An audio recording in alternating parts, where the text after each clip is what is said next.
This is way worse than we thought as ahead of what's going to be an absolutely crucial game three against the Seattle Mariners. We have some huge Jays updates to go over that have big implications going forward. But not only that, folks, there is one thing in particular that is not only way worse than many people are talking about, but is quite wild. We're going to break that down as well as discuss how it has never been more clear surrounding this Jays team and what they need to do heading into, of course, a critical, like I mentioned, game three and a true must-win situation. We're going to break all it down in this episode, but before we get into it all, if you're a part of that percentage who aren't subscribed to the channel, you guys have been absolute beasts of the support. We're getting close to 20,000 subscribers. If you want the Jays to win, hit that subscribe button. Let's give some good luck in the air. Folks, a ton to go over today, and I want to dive into a few different things. And this isn't going to be a fully negative video. I have full faith in the Jays to turn it around. But there's something that is getting a little bit overshadowed. I briefly touched on it in yesterday's video. And there's a new article that dropped. We have some injury updates, including Santander. But I want to show you this graphic. And this was on a very interesting topic that needs to be discussed. And of course, I talked about Vladimir Guerrero Jr. And this was on the, I think the MLB.com, whatever it was, panel with Derek Jeter, Alex Rodriguez, all those, David Ortiz, all those different guys. And this was brought up. The 3, 4, 5 batters in yesterday's game, and this encompasses the entire series. The Mariners went 6 for 14 with 3 home runs and 8 RBIs. The Jays went 1 for 10 with 1 RBI. And we can be talking about what this team needs to do regarding defense. Dalton Varsho needs to step up defensively, which sounds crazy, but he had a bad game last time. It is what it is. We can talk about the pitching staff and how they've been, a little bit lackluster this series.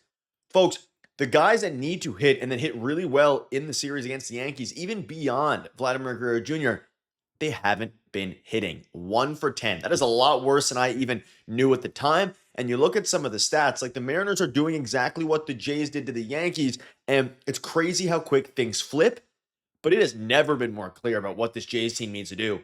It is hit the baseball. Berger has been completely awful basically all of the postseason. Vladimir Guerrero Jr. has been awful this series, pounding the ball into the ground again. Guys like Alejandro Kirk, decent at times, but ultimately, falling quite short. The team needs to do better, and they need a lot of different things. They need better relief pitching. They need better offense. We'll dive into all that in a minute, but just look at this graphic and just take it in for a second. The good news and bad news about this. The bad news, this is reality. They haven't been playing well. The good news, if they flip a switch like they did against the Yankees, they can easily get on a run here. And let's not act like winning 3 games in a row is going to be easy, or even winning 2 out of 3 on the road in a what will probably be hostile Mariners environment. I know there's a lot of talks about how the Jays fans are going to, infiltrate it. It'll be like a home game. I don't think that's going to be the case. I think it's going to be majority Mariners fans. But regardless, this team needs to do better offensively, and they might have some help with that. Let's dive into a couple injury updates here. Now, yesterday, we got an update regarding Anthony Santander. He is feeling better today per John Schneider. Santander felt it while he was running. Blue Jays hope he's good to go tomorrow, whether DH or outfield. So they're going to try to use Santander in there. He hasn't been great this postseason. His at-bats are really good. The numbers, I think 2 for 10, 3 for 10. He's ripped some balls, right? And I think he almost hit a grand slam as well, I think, in the Yankee series, or 3-run home run or 2-run home, whatever it was. He can help, right? And he's not going to be in the 3, 4, 5 spot, but this team needs any offensive life they can get. Throw Santander in there. Replace someone else. You're going up against George Kirby and Luis Castillo over the next 2 games. And it is official. Max Scherzer is getting the start against Seattle today. Folks, we are getting a Seattle Mariners versus Jays battle in a game 4, which is, again, Scherzer starting game 4 versus Seattle. Just to be clear, of course, Shane Bieber is starting today, and Scherzer goes game 4. But you're getting Bieber, I think I misspoke. We're getting Bieber versus George Kirby, and then Max Scherzer versus Luis Castillo, which I don't love the chances there for the Jays, if we're being quite blunt. And let me know down below what your thoughts are on this. Do you like their chances? Do you not like their chances? Your best chance is with Shane Bieber, right? You traded for him to be an ace. He was an ace in the past. He matches up better, I think, against the Mariners than he did the Yankees. But it's also confirmed now that Scherzer, like I mentioned, is starting game 4. There might be a must-win scenario, an elimination game with Max Scherzer versus Luis Castillo in 2025. It's crazy how things have kind of turned here, both for the hitting and the pitching in general. And I saw a few guys in the comments talking about how, it's crazy how things flipped on their head. The Jays had all the momentum. The Mariners were coming off of a 15-inning game. In hindsight, I said in the videos, I wanted the Detroit Tigers to win that game. Ultimately, they didn't. They're in the gutter right now, the Jays. And an article dropped talking about some comments from John Schneider, players, etc. He said, always have optimism about this team. We've got to figure out a way to limit damage, 1, and then 2, generate more offense. And then I think it was Keegan Matheson. They basically broke down things that need to be done. More offense. The Jays' offense has been horrible. 2 hits game 1, a little bit better in game 2. The Mariners have out-homered the Jays 4-1. And Vladdy, Berger, Varsho, and Jimenez are hitless in the ALCS, folks. Hitless. Vladimir Guerrero Jr., Dalton Varsho, Addison Berger, and Jimenez. Throw him in there. 3 of your best hitters are hitless in through 2 games. That is ludicrous. And it goes to show the 3, 4, 5 batters. Alejandro Kirk, of course, being, I think, the guy who got the hit.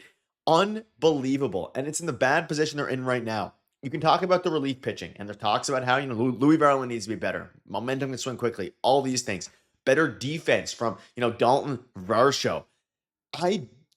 Those things need to happen, and I think they will. Varsho's a beast in the outfield. Our relief pitching, I think at the end of the day, it'll be fine. Louis Varland gives a ton of home runs up randomly. Never got barreled back in Minnesota, but as soon as he came here, he gets barreled. Who knows why? Pitching staff, whatever it is, like pitch coaching, sorry.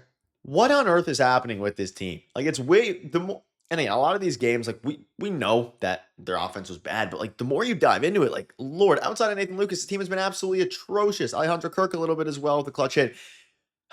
It really, really sucks. And Guerrero said it himself. They need to be better offensively. He knows it. He's well aware of it. You're going up against a very good pitcher in George Kirby, right? There's no doubt about it. And him versus Shane Bieber, I have full faith in Shane Bieber to hopefully outpitch Kirby here, a 4.21 ERA, but he has really nasty stuff.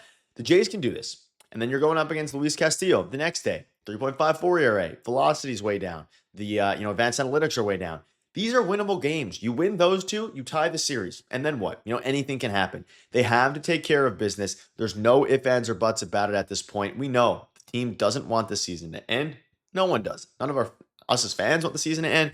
But they had to figure things out, because if you go down 0-3 with Max Scherzer on the bump, I mean, it's probably over at that point. But again, I'm not going to say it's over until it's officially over. Let me know down below what your thoughts are on the Anthony Santander thing, the Max Scherzer starting game 4. And again, I don't even want to begin to think about the possibility of this happening.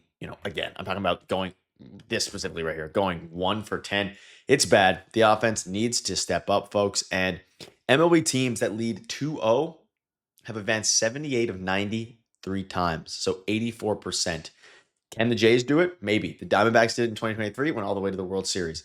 It's possible. It's very, very possible. Vladdy said he doesn't like the position they're in right now. They have to do better. That's the only thing they can do. And you can see there, the only thing we can do is get better, go to Seattle, try to win some games somehow. Not somehow. Go out and do it. Hit the baseball. Take care of business. And then come back home. You have games 6 and 7 at home. If you can get back home, I have full faith in this team. Let me know down below your thoughts are, folks. Things are getting crazy. And hopefully this isn't one of the last videos before, of course, the end of their season. A couple games back-to-back here. 3 games in a row. Hopefully, Jay take care of business. You guys are beasts.